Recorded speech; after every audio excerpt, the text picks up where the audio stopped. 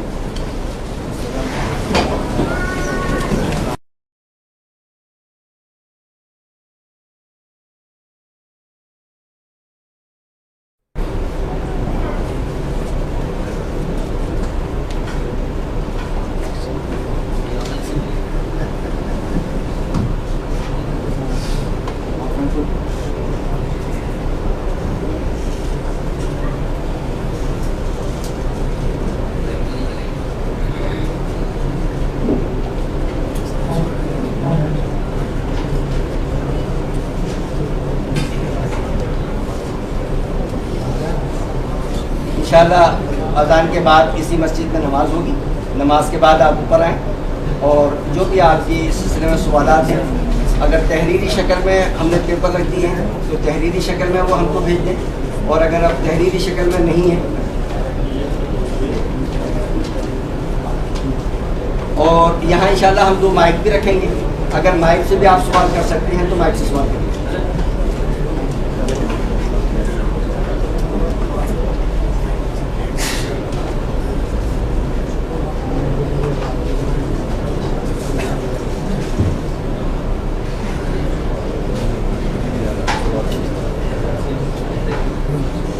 السلام علیکم ورحمۃ اللہ. میرا نام مشرف ہے. میں آپ کو کچھ بیسک جو جتنی چیزیں آپ کو احتیاط رکھنی چاہیے وہ بتانے کی کوشش کروں گا. مولانا نجیب صاحب نے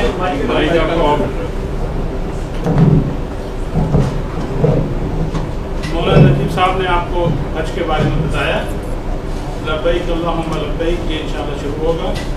اور ایک ہی ہے حج مبرور، جو حج مقبول ہوتا ہے اس کا ثواب جنت کے سوا کچھ نہیں ہے، یہ حدیث میں.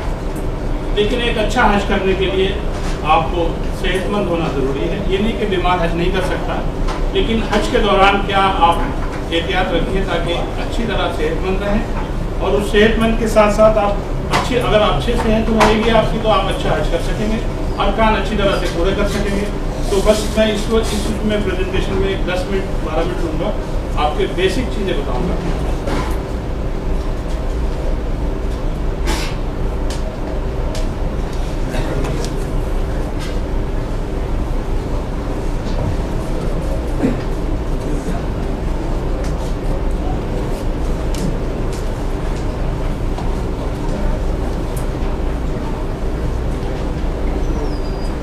تین اسٹیج ہوں گی حج کی. ایک تو آپ کے حج جانے سے پہلے، جیسے ابھی آپ جانے سے پہلے کیا کرنا چاہیے، یہ سب سے بڑی امپورٹنٹ چیز ہے کہ جانے سے پہلے کیا تیاری کریں آپ. ایک سب سے بیسک چیز ہے ہمارے ساتھ ذہنی طور پہ آپ کو سائیکولوجی تیار ہونا چاہیے کہ کتنا مشقت ہوگی وہاں پر، ویدر کتنا ڈیفیکلٹ ہوگا، گرمی، ڈسٹ، بھیڑ، 100 طرح کی آپ کو چیزیں ملیں گی. اس کے لیے آپ کو ذہنی طور پہ تیار ہونا چاہیے. دوسری سب سے امپورٹنٹ چیز ہے کہ جس آدمی نے ابھی تک جن صاحب نے اب تک ویکسینیشن کوئی نہیں لیا ہے تو یہ ویکسینیشن بہت ضروری ہے. میننجائٹس، ہیپیٹائٹس اے، انفلوئنزا اور ہیپیٹائٹس بی اگر نہیں لیا آپ نے اس سے پہلے. لیکن یہ 3